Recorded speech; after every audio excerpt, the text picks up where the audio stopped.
You're 3 days into a blackout. The grid went down during a winter storm and nothing came back. You slipped on ice trying to reach your car and opened your shin to the bone. You made it back inside. You wrapped it in a t-shirt. You think you're handling it. You're not. The infection is already moving, and in 4 days, it will kill you. Not because you were weak. Because you made decisions based on what felt right instead of what actually stops bacteria from eating you alive. The power grid fails because it's not built to restart itself. When a widespread outage happens during extreme weather, the same weather that killed the grid prevents repair crews from moving. Roads ice over. Substations freeze. The system was designed assuming help could arrive within hours. When it can't, the failure compounds. Water treatment stops. Gas stations can't pump. Hospitals run on generators for maybe 72 hours. Everyone in the affected area is now operating with 19th century infrastructure and 21st century dependencies. A blackout doesn't kill you directly. It just removes every system that was keeping small problems small. You're alone because that's statistically likely. 35% of households are single person. Others have members who can't get back when infrastructure collapses. So you're sitting in your house with a torn open leg, and your brain is telling you to rest. That's the first mistake. Your brain is optimized for a world where infection is rare because antibiotics exist and wounds get cleaned in emergency rooms within an hour. It has no model for what happens when a dirty wound sits untreated in a cold house for days. You feel tired, so you lie down. That's exactly when the bacteria starts winning. The wound is contaminated the moment it happens. Soil, fabric, skin flora, all inside the tissue now. Your immune system starts fighting immediately, but you're cold. The house is maybe 50 degrees and dropping. Cold suppresses immune response. White blood cells move slower. The bacteria doesn't care. It's dividing every 20 minutes. After 6 hours, a single bacterium becomes 64. After 12 hours, thousands. After 24 hours, millions. You still think you're fine because the pain hasn't gotten worse yet. Pain is a lagging indicator. By the time it gets bad, the infection is systemic. Most people try to clean the wound with tap water or vodka. The tap water might be okay for 12 hours, but after that, treatment plants lose pressure and backflow contaminates the lines. You're flushing your wound with water containing lawn runoff and septic leakage. Vodka is 40% alcohol.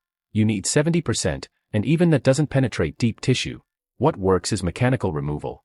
You flush the wound with bottled water under pressure, hard enough that it hurts. You remove every visible piece of debris. You cover it with the cleanest fabric you have and change the dressing every 12 hours. If you don't, the bacteria moves to your bloodstream. That's sepsis. Once you're septic without antibiotics, you're dead in days. You're also not eating enough because you're rationing. Your body is trying to fight infection on 800 calories a day. Immune response is metabolically expensive. When you undereat, your body cannibalizes muscle, which weakens you and slows healing. The correct move is to eat normally for 3 days. Hunger is survivable for weeks. Infection is not. But your brain sees finite supply and tries to preserve it, even though preservation kills you. The cold is doing more damage than you realize. Your core temperature drops slightly each day. Hypothermia starts at 95 degrees. You don't feel hypothermic. You feel tired and confused. Your decision-making deteriorates. You stop checking the wound. You sleep longer. You forget to drink. Dehydration plus cold plus infection is a triple failure. Your blood thickens. Circulation drops. Immune cells aren't reaching the wound. The infection spreads faster. What works is staying active. You move every hour. You do exercises that generate heat. You drink water before you're thirsty, because thirst is a lagging indicator. On day 2, the wound smells like rot. That's necrotic tissue. Bacteria produce gas consuming your flesh. Dead tissue can't heal. It feeds more bacteria. Most people panic and cover it with more bandages. That accelerates death. Dead tissue has to be removed. You need a blade sterilized in boiling water or flame. You cut away the gray or black tissue until you see pink flesh.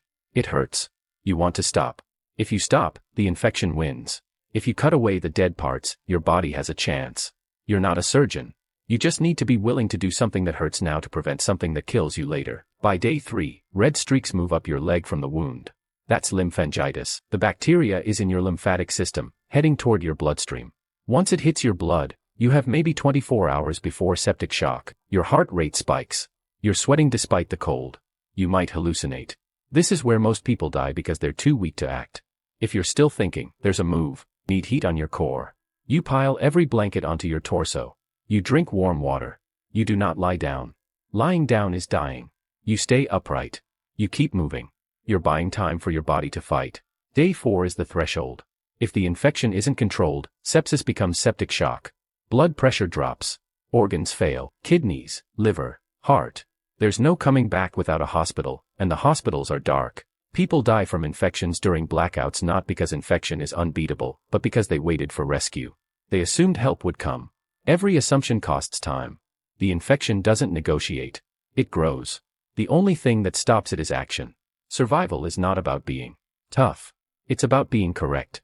You can be strong and still die from an infected cut because you made decisions based on feelings instead of microbiology. The people who survive override their instincts when instincts are wrong, who clean wounds when exhausted, who cut dead flesh from their own leg because the alternative is sepsis. That's not heroism. It's logic under pressure. When every system built to save you has failed, logic is all you have left.